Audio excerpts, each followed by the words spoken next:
Bonjour et bienvenue sur le podcast L'Alchimiste, l'émission qui essaye de mettre la philosophie en aventure. Et bienvenue dans cette grande aventure qui commence aujourd'hui, la découverte du conte philosophique Le Magicien d'Or. J'espère pouvoir publier chapitre après chapitre les aventures du Magicien d'Or. Ce n'est pas une version définitive, c'est une version de travail, mais j'espère qu'elle vous plaira. Je vous propose de commencer dès aujourd'hui avec le prologue, suivi directement du chapitre 1.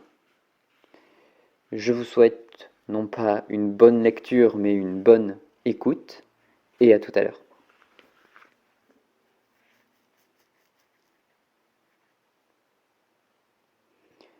Le Magicien d'Or. Prologue. Il ne faut jamais tout dire, même à une pierre. Henri de Monterland.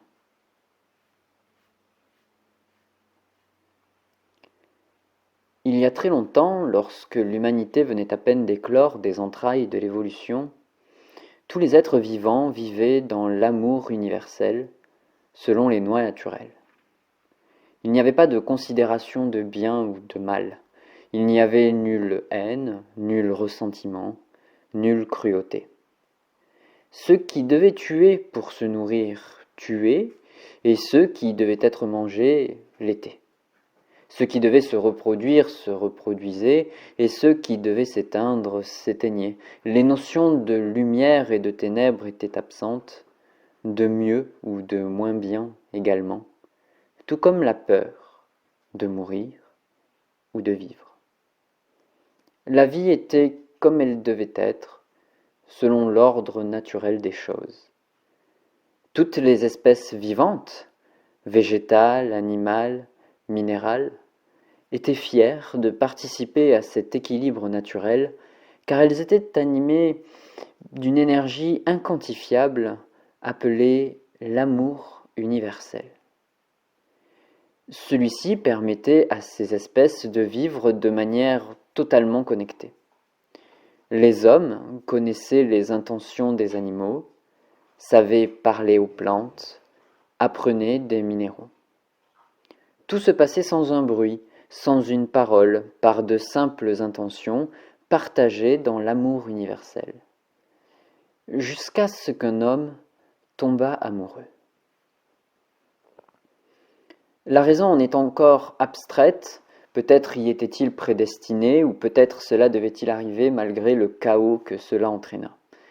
L'amour n'en est en rien responsable, mais l'élu de son cœur, la mère de ses 4 enfants, mourut brutalement lors d'une partie de chasse. Elle partit sans regret, un sourire aux lèvres d'avoir bien vécu dans l'amour universel. Mais le père de ses enfants découvrit un sentiment encore jamais expérimenté sur terre, le chagrin. Et celui-ci le coupa à tout jamais de l'amour universel. Enfermé dans sa peine et sa solitude, il décida de s'exiler. Il chercha le seul endroit où il serait susceptible d'obtenir des réponses au cœur même du monde. Là-bas, loin devant lui, là où se rejoignent le ciel et la terre, il atteignit le cœur du monde. Il s'y installa de nombreuses années, et, isolé du monde, il crut mieux le comprendre. Il observa et vit tout ce qu'il pouvait voir. Il regarda les hommes vivre dans l'amour universel, mais aussi mourir pour lui. Son chagrin pour les siens fut si fort qu'il arracha au cœur du monde un cristal étincelant. Il appela son premier fils, le plus sage et réfléchi de ses enfants. Il lui dit : « Les hommes sont en proie au danger dans ce monde. Ils ne possèdent aucune arme suffisamment forte pour les protéger. Apprends-leur à dominer ce qu'ils ne peuvent combattre, à se protéger de ce qui peut leur nuire à se prémunir de ceux qui veulent leur mort. Prends ce joyau de la terre, façonné par le sol lui-même, et accomplis ma parole. Le premier fils, fidèle et loyal envers son père, s'exécuta. Il prit l'andésine, joyau de la terre, et parcourut le monde pour accomplir son dessein. Timidement au début, mais confiant et décidé par la suite, il créa les montagnes et les vallées, les grottes et les remparts, pour mettre les siens en sécurité. Sa parole fut écoutée et ses pouvoirs admirés. Il invita les hommes à se prémunir du danger, et ceux-ci l'écoutèrent tant il était puissant et sage. Ils commencèrent à craindre les dangers qu'il leur racontait, même s'ils n'avaient qu'à écouter leur cœur dans l'amour universel pour en connaître les moindres détails. Mais la panique les envahit. Ils se retranchèrent en petits groupes dans des grottes et des montagnes, se réconfortèrent les uns les autres et apprirent à célébrer le confort à l'abri de tout danger. Ils finirent par redouter l'extérieur, ce monde qui leur voulait tant de mal, brisant le lien avec l'amour universel. À force de vivre ainsi, ils manquèrent de nourriture et certains moururent de faim pour la toute première fois. Le deuxième enfant, l'aîné des deux filles, s'en inquiéta et alla voir son père. Il la vit arriver et lui dit : « Tout cela n'est pas un mal, mais une œuvre simplement inachevée. Prends ce saphir, façonné par la source qui se trouve ici au cœur même du monde, celle qui abreuve le ciel et la terre et donne aux hommes ce dont ils manquent. » Sa fille aînée s'exécuta à son tour. Grâce au saphir, elle invita les eaux des pluies et des sources à se manifester. L'eau ruissela abondamment et creusa au fil du temps dans les montagnes, les rivières et les lacs. Mais elle était connue pour sa ténacité. Elle voulut tant bien faire qu'elle se laissa envahir par son pouvoir. D'immenses océans se formèrent et recouvrirent une partie des terres. Alors son frère aîné, orgueilleux et suffisant, éleva encore plus haut ses montagnes et creusa des grottes et des mines encore plus profondes. Ainsi, dans le chaos de la terre et des mers, se forma le nouveau monde. La fille aînée apprit aux hommes la pêche, et son frère le travail de la terre, l'agriculture. Les hommes s'en remirent complètement à eux, vénérant leur pouvoir et remerciant la nature pour le peu qu'elle leur donnait. Ils apprirent à s'en contenter et vécurent ainsi durant un grand moment, fiers d'amasser année après année le surplus des récoltes pour plus de sécurité et de confort. Peu à peu, les traditions s'installèrent, les coutumes, les langues différentes.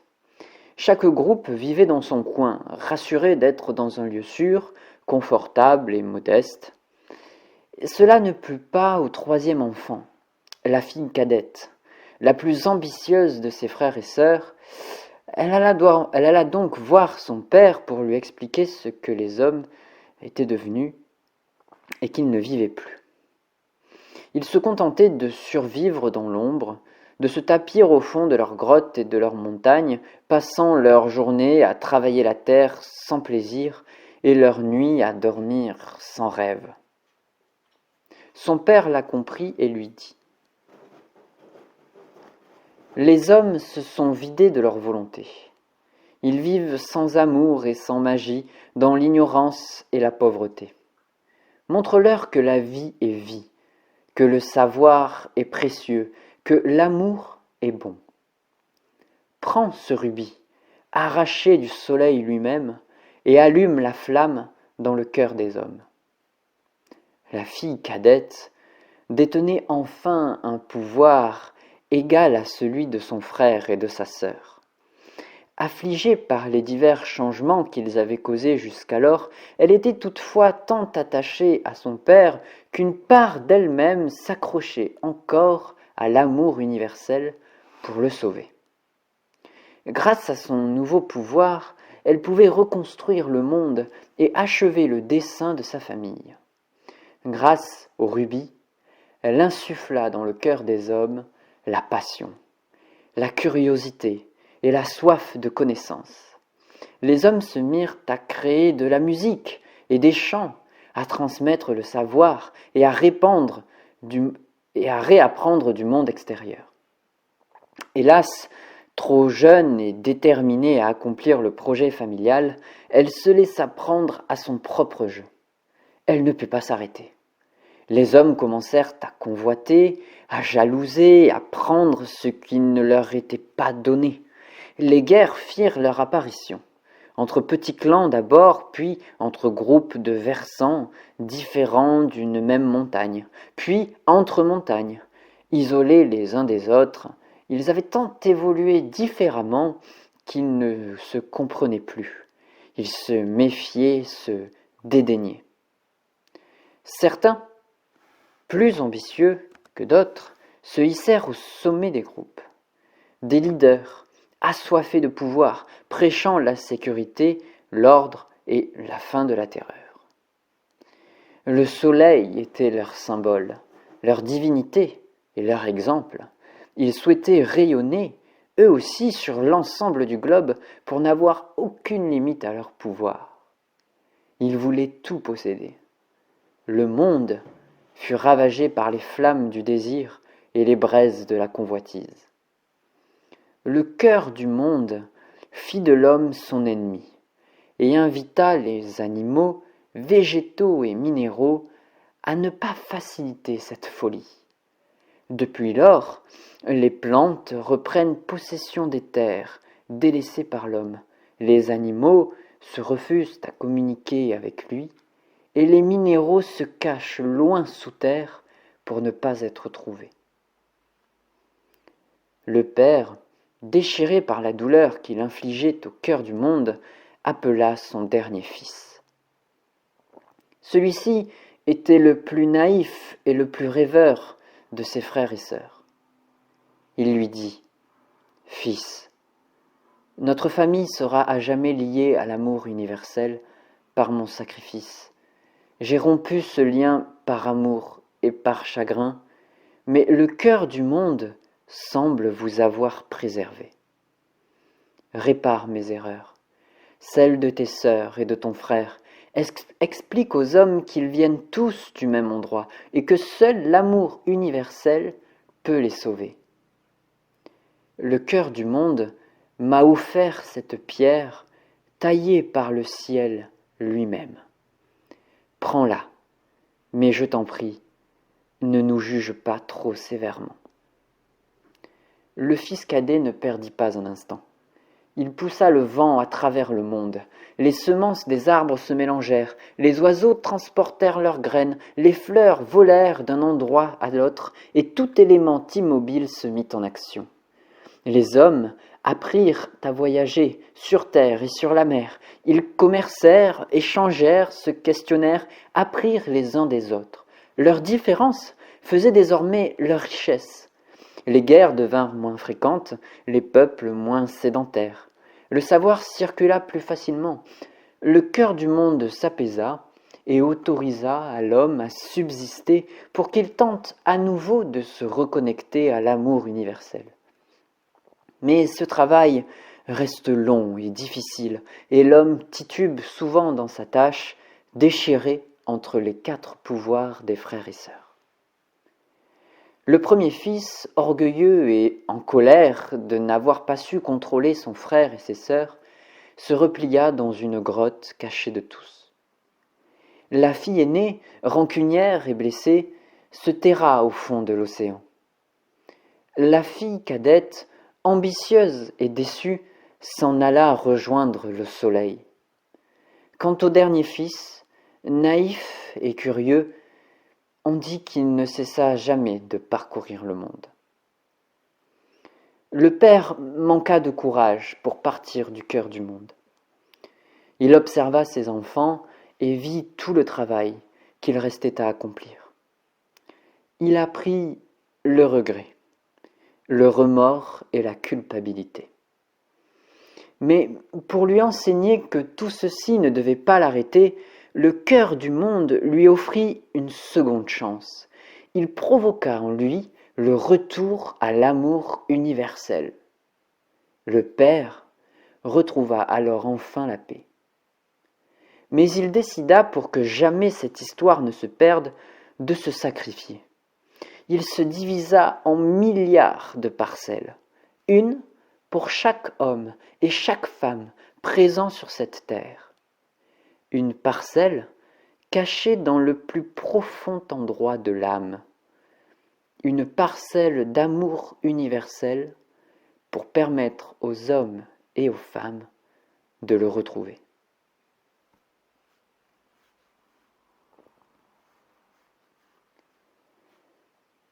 Chapitre 1. Le monde est un livre dont chaque pas nous ouvre une page. Alphonse de Lamartine.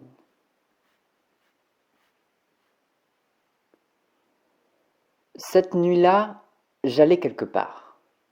Je ne me rappelle plus ma destination, mais je sais que j'allais quelque part. La route, qui me semblait droite 2 minutes auparavant, se mit soudain à gondoler. Je n'eus pas le temps de comprendre ce phénomène que la voiture se mit à osciller de haut en bas, puis de gauche à droite. Elle me secouait tellement qu'il était difficile de se concentrer. Mais je pus voir distinctement que la voiture était en train de sortir de la route. Je n'entendais pas le chauffeur crier et fus surpris de m'apercevoir que j'eus le temps de penser qu'il faisait preuve d'un stoïcisme exceptionnel. C'est incroyable de voir à quel point une pensée peut apparaître rapidement, quelle que soit la situation. Les pensées nous surprennent, elles surgissent sans que nous ne puissions rien faire. Elles nous prennent en otage et nous sommes obligés de nous arrêter sur elles.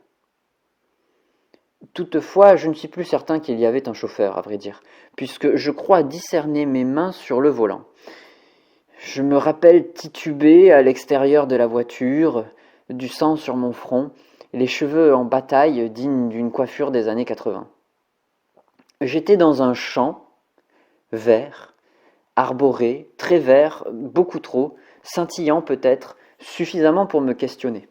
Mais l'importance de la situation exigeait que je me concentre plus sur l'itinéraire à choisir que sur mes anciens cours de botanique. Après un moment de réflexion, je décidai d'emprunter le chemin dessiné là devant moi. Il y avait un sentier, pour sûr, que je discernais très distinctement. Impossible de se tromper, les choses les plus évidentes ne le paraissent pas toujours. C'est assez étonnant. Elles sont pourtant là, sous nos yeux. Après quelques minutes de marche dans une brume épaisse et froide, je finis par apercevoir un toit et des lumières. Plus je m'approchais, plus je devinais une auberge. Sa silhouette dessinait dans la nuit pâle la forme particulière des hauts de forme de ces lutins imaginaires que nous apprécions retrouver dans les contes pour enfants. Croyez-moi, parfois, perdu dans les pires situations, se reconnecter à son âme d'enfant peut vous sauver le moral. Ici, les arbres accolés à l'auberge jouaient le rôle des oreilles, quand les fenêtres y jouaient celui des yeux. Des yeux pleins de lumière, mesquins et terrifiants. Des souvenirs s'invitèrent dans ma tête. Je vis des nuages épais, un château, une grotte, un roi, des livres. L'accident semblait embrouiller mon esprit. Je peinais à me rappeler avec exactitude ces moments que j'avais peut-être vécus. C'est ce qui rend la situation suivante particulièrement captivante. J'osai m'aventurer jusqu'à la porte de cette étrange auberge. Je toquai 3 coups, comme à mon habitude. Enfin, je crois, j'ai ce genre d'habitude, je ne sais pas, mais je le fis avec assurance. Derrière la porte, une voix rauque m'interpella. « Qui est là ?» Je répondis distinctement et intuitivement, « Le magicien d'or. » Un homme de petite taille et aux sourcils feuillus m'ouvrit la porte et me dévisagea. Il ne m'invita pas à entrer, mais je compris que j'avais libre accès. Je m'avançai prudemment, encore troublé par mon assurance à me définir comme magicien. Magicien en or, qui plus est. Mais que m'était-il donc passé par la tête? Et question plus troublante encore, comment cela m'avait-il permis d'entrer? Pas après pas, j'en arrivai vite au comptoir sans trop le vouloir. Je profitai de l'instant pour poser quelques questions et me renseigner sur le lieu. La dame derrière le comptoir ne semblait pas vouloir me répondre. Je crus de prime abord qu'elle m'ignorait, comme elle devait ignorer tous les touristes dans mon genre. Je dénotai quelque peu par rapport à l'ambiance terrifiante qui régnait ici. Cela dut en partie au choix décoratif du tenancier entre lumière rouge tamisée et tableau noir. Il n'y avait pas de peinture chevaleresque ou paysagère, seulement un fond noir dans chaque cadre accroché au mur. Mais cette dame avait comme un air de dégoût en me regardant. Le même air qu'il m'est susceptible d'aborder après une gorgée d'un café trop amer. J'étais bien heureux que le comptoir nous sépare. Mais alors que j'allais poser ma première question, je m'aperçus que je n'étais en train que d'observer son reflet et qu'elle se tenait en réalité juste derrière moi. Je n'osais pas me retourner. « Où sommes-nous » osai-je demander, regrettant aussitôt une question aussi naïve. « À l'auberge » me cracha-t-elle à l'oreille, ou plutôt sur l'oreille. Loin de moi l'idée de vous déranger plus longtemps, je souhaiterais juste rejoindre la ville la plus proche. C'est vous que ça regarde. Savez-vous comment je pourrais m'y rendre? Comme la dernière fois, j'imagine, me dit-elle avant d'aller servir un client. Je fus pris de court et ne me retourna pas assez vite pour la rattraper sans me montrer en spectacle et à toute l'assemblée attablée.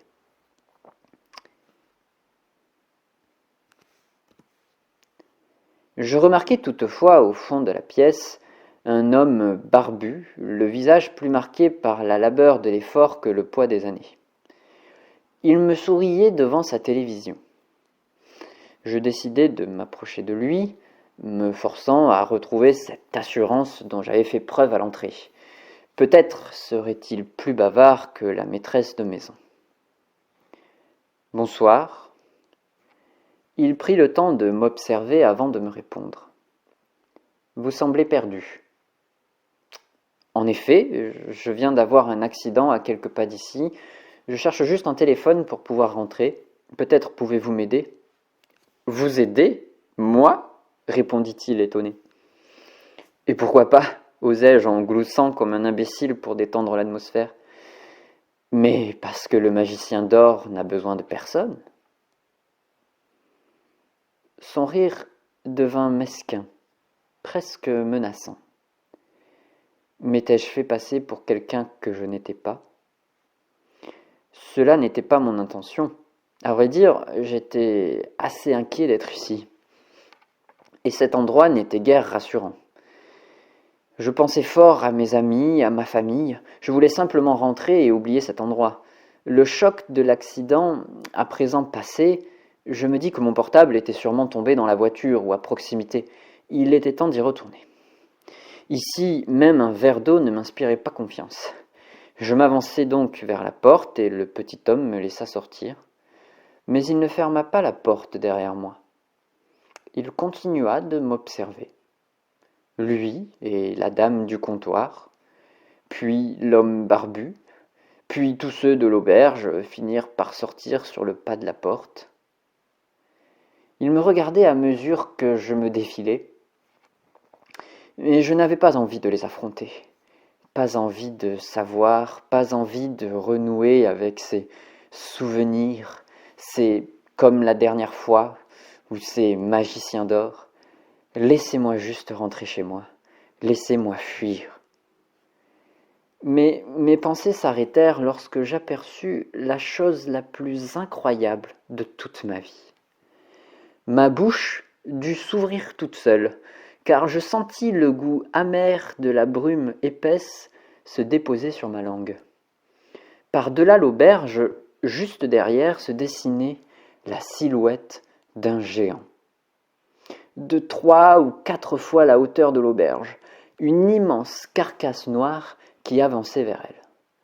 Sans que je ne pus réagir, cette masse difforme l'engloutit, avec tous ses occupants. Des chauves-souris tournoyaient tout autour de l'édifice, en pleine agonie.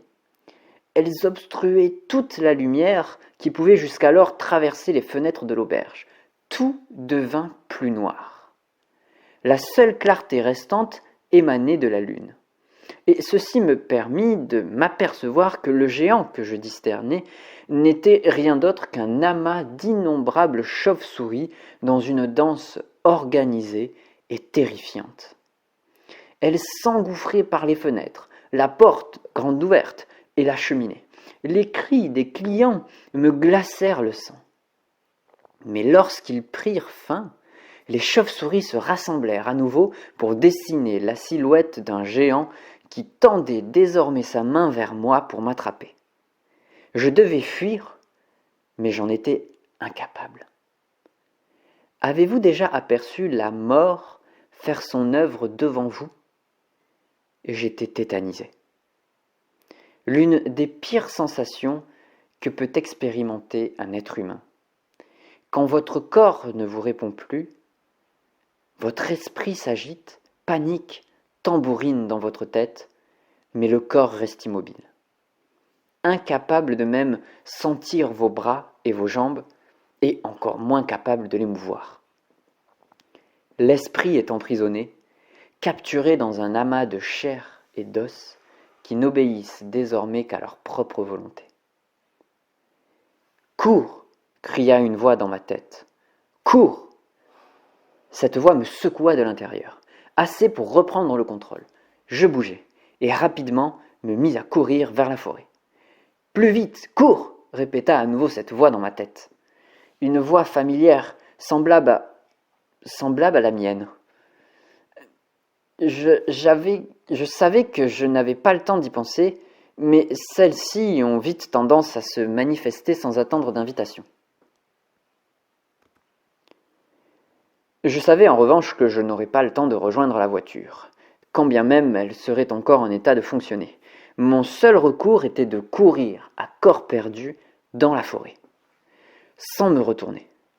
Pourtant, le bruit strident du battement des ailes des chauves-souris qui fendaient la nuit m'assourdissait de plus en plus. Elles se rapprochaient. Au sol, je vis l'ombre de cette main géante se rabattre sur moi. Ma dernière pensée, avant de mourir, fut de mon vouloir d'avoir repoussé au lendemain chaque promesse d'aller courir un peu tous les jours. Mais un vent fort sortit soudain de la forêt, une terrible rafale qui me fit trébucher, mais qui éclata l'agglomérat de chauves-souris. Certaines tombèrent même sur le sol, abasourdies. Mais très vite, le géant se reforma. « Oh punaise, mais c'est quoi ce truc ?» me parlais-je à moi-même. « Ne t'arrête pas, » répondit la voix mystérieuse dans ma tête. « Cours !» Alors je courus. Encore, m'enfonçant plus profondément dans les bois, à n'en plus pouvoir. Au bout de quelques minutes qui me parurent des heures, je m'écroulai sur le sol. Le cœur battant, le sang résonnant dans mes tempes, j'avais besoin de quelques minutes de répit. Les chauves-souris ne m'avaient pas suivi. J'étais seul, dans une forêt éclairée par la seule lumière de la lune. Mais j'entendis un bruit, le craquement d'une branche. Qu'est-ce que c'est ? Personne ne me répondit, évidemment. Cette question stupide est un réflexe malvenu, incontrôlable et instinctif. Mais la forêt s'agitait. Quelque chose venait vers moi. Et cette chose faisait trembler le sol. Craquer les branches. Elle apparut devant moi. Un groupe d'ours, comme on n'en voit jamais. 4 ours, ou peut-être 5, se tenaient devant moi, la mâchoire musclée, les dents acérées. Vers la carrière, par là, m'indiqua la voix mystérieuse. Le vent me poussa dans le dos et dégagea les arbres devant moi. Je pris mes jambes à mon cou et m'engouffrai plus loin encore dans la forêt. Je courus le plus vite possible, malgré mon épuisement. Je n'arrivais plus à parler. Je bafouillais, j'avalais des bouchées d'air entières d'un seul tenant. Mais je savais qu'il n'était pas possible de distancer un ours, et 5 encore moins, ou même 4. Ils arrachaient tout sur leur passage. J'entendais la forêt tomber derrière moi. Vois comme courir est une perte de temps, se moqua la voix mystérieuse. Quoi? Mais c'est vous qui m'avez dit de courir. Pour les chauves-souris, oui, mais pas pour les ours. Mais je n'ai pas le temps de faire autre chose. Le monde entier est un clou pour celui qui tient un marteau. Mais tous les maux ne se soignent pas par le même remède. Je débouchai sur la carrière, devant un immense trou dans lequel je faillis tomber. L'arrêt brutal entraîna par élan quelques cailloux qui plongèrent dans le trou béant. Dans leur chute, ils réveillèrent quelque chose. J'entendis la terre s'agiter, prendre vie. Derrière moi, les ours sortirent de la lisière de la forêt. Ils se placèrent en position d'attaque.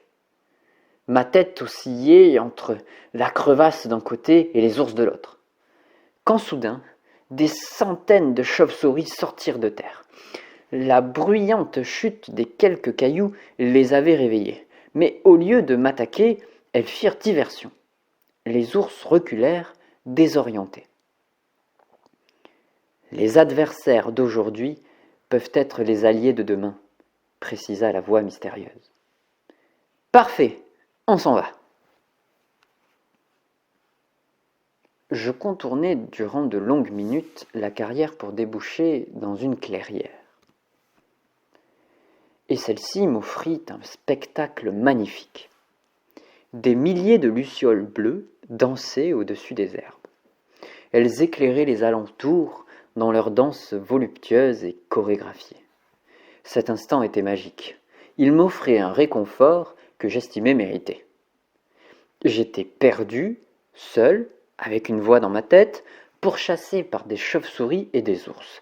Je méritais ce moment, un spectacle inaccessible à tout autre que moi, ou qui n'avait pas vécu ce que je venais de vivre. Mais, dans mon admiration pour ce paysage magnifique, je n'avais pas remarqué la présence de loups silencieux qui en profitèrent pour m'encercler. Sans un bruit, sans me laisser une quelconque échappatoire. Je me surpris à penser que finalement, ce spectacle était peut-être un peu cher payé. « Détends-toi » m'indiqua la voix dans ma tête.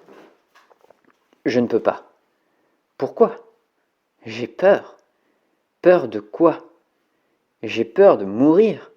Peur que cela me fasse mal. »« Respire et écoute, » essaya-t-elle de me calmer.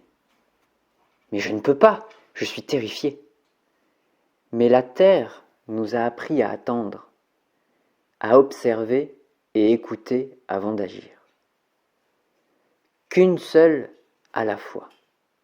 Non.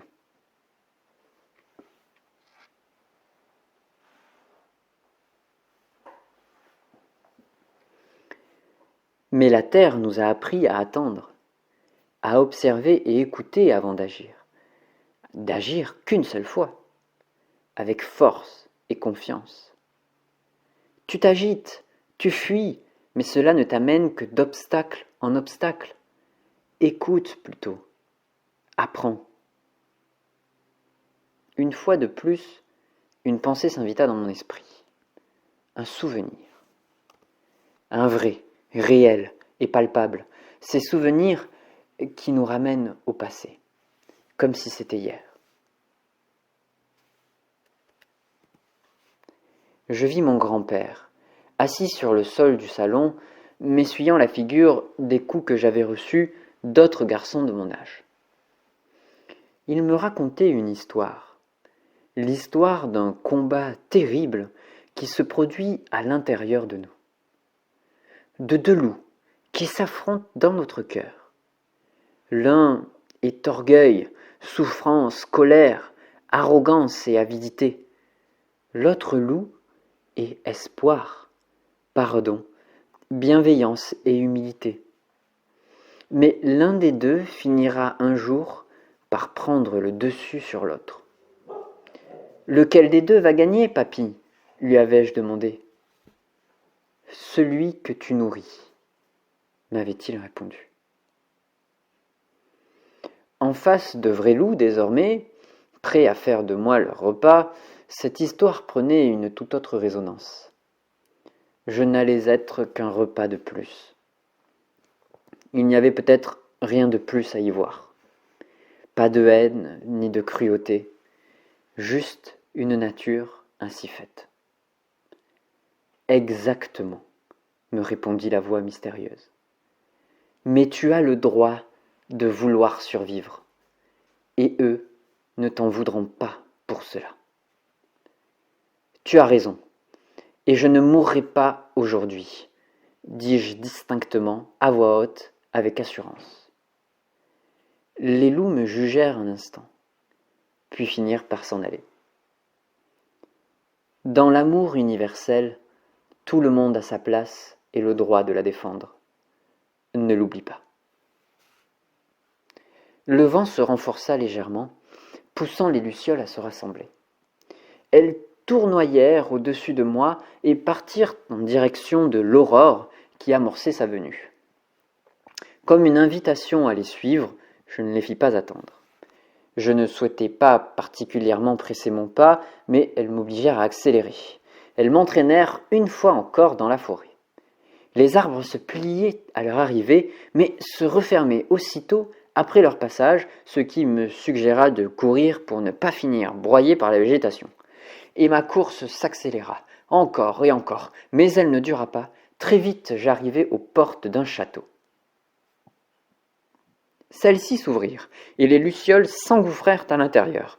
Je les suivis sans réfléchir, par peur de finir écrasé. Et les portes se refermèrent rapidement derrière moi, m'enlevant toute solution de repli.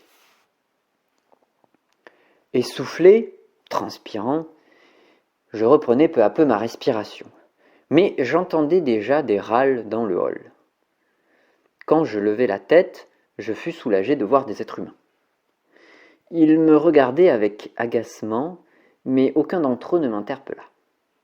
Ils se contentaient de parler entre eux en me dévisageant. J'en profitai pour observer les lieux.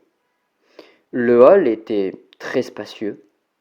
Haut de plafond, 2 escaliers menaient à une petite balustrade derrière laquelle se tenait une grande porte. Quand je portai mon regard dessus, elle s'ouvrit avec lourdeur.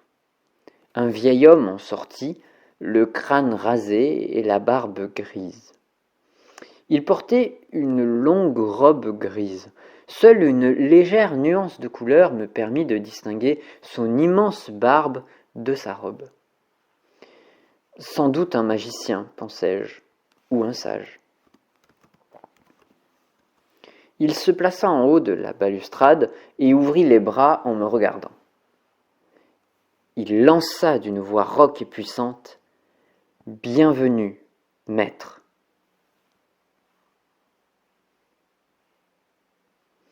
La foule qui se tenait devant moi se mit à parler plus fort. Je ne discernais pas tous les propos, mais certains évoquaient l'idée de m'aider, quand d'autres évoquaient celle de me raccourcir la tête. Certains me haïssaient de toute évidence pour des fautes que j'avais peut-être commises un jour, à moins que je ne les eusse jamais faites. Je n'en avais aucune idée, mais connaissais le pouvoir des hommes à se convaincre que tout malheur vient de la faute d'un autre. La foule commençait à s'agiter. Elle parlait plus fort encore, si bien que je pus discerner quelques propos. « Il faut le pendre, » disait une femme. « Il a fait de son mieux, » lui répondait une autre. « Il est le seul à pouvoir tout arranger, » exprima un homme au fond de la salle. « Tuons-le avant qu'il ne recommence, » crachaient certains. Mais soudain, un homme surgit de la foule, un poignard à la main. Il se jeta sur moi sans hésitation en m'accusant de les avoir abandonnés. Les yeux pleins de larmes et de colère, il intentait à ma vie. Avant que je ne puisse réagir, la voix du vieux magicien résonna à nouveau dans le château. « Assez !» Il frappa des mains et le sol tout entier se mit à trembler. La secousse fut si forte que la foule en tomba au sol. Mon assaillant perdit l'équilibre et s'écroula devant moi, lâchant son poignard. Le regard apeuré et désespéré. Désarmé, il me regarda droit dans les yeux. « Ils sont morts à cause de vous, ma femme et mes enfants, mon village tout entier. Ils sont tous morts, tous, à cause de vous. »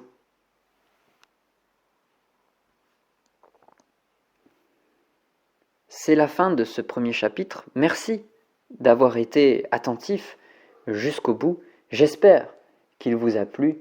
Vous avez certainement pu remarquer quelques fautes de lexique ou quelques fautes grammaticales qui viendront à être corrigées, mais je souhaitais partager avec vous aussi ce processus d'écriture mois après mois et espère pouvoir publier un chapitre par mois sur ce podcast.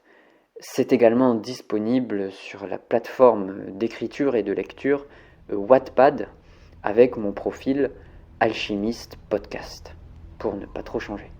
Vous pouvez également me retrouver sur Instagram et finalement sur Facebook, toujours sur le même nom, Alchimiste Podcast.